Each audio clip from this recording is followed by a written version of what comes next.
Dobar dan prijatelji, dobrodošli na moj kanal.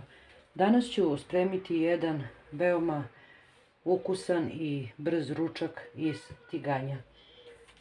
Prvo ću staviti malo ulja, jedno 4 do 5 kašika, 2 glavice crnog luka, ovako na polu mesece na rebarca, ali ne tanko. I dodat ću 2 srednje šargarepe, iseckane na kolutove.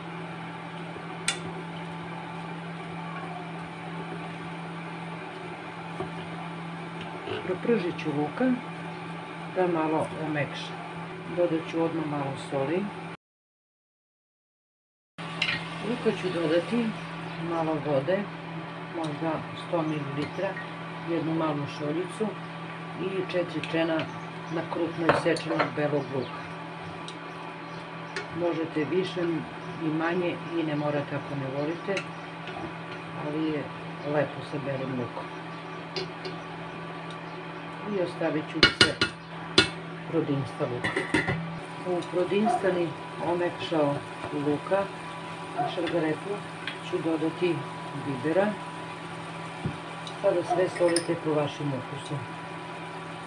Dodat ću jednu kašiku suvog začina,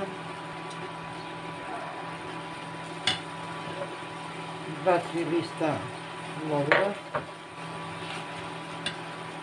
i dodat ću meso. Ja ovdje imam svinjskih šnicli, negdje oko 500 do 600 grama. Ako vam je meso iz zamrzivača smrznuto, onda nećete nalivati vodu. Meso će samo po sebi da pusti vodu. Samo ćete da stavite na jednu malo nižu temperaturu. Ako je meso sveže, onda ćete dodati još malo vode, možda 50 do 100 ml. Poklopit ću i ostaviti da se malo meso prodinsta, da omekša. Dodat ću jednu kašiku crvene začinske paprike. Možete i ljutu ako volite ljuto. Meso je već počelo da se prži, omekšalo je.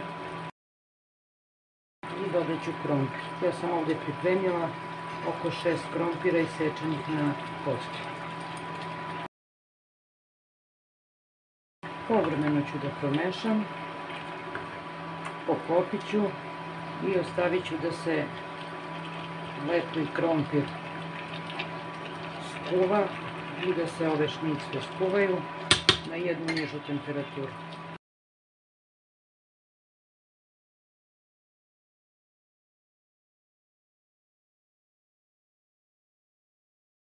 Dragi prijatelji, ručak iz tiganja je gotov. Jedno 40-45 minuta je trebalo da se ovaj ručak spremi, a imate sve. Imate mesa, krompira, povrća. Nadam se da ćete probati napraviti jedan savršen obrok.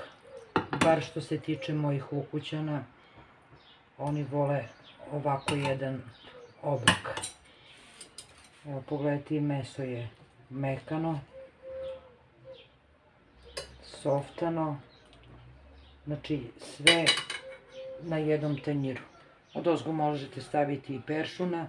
Želim vam svako dobro i prijatno. Do sljedećeg videa. Veliki pozdrav sa mog kanala.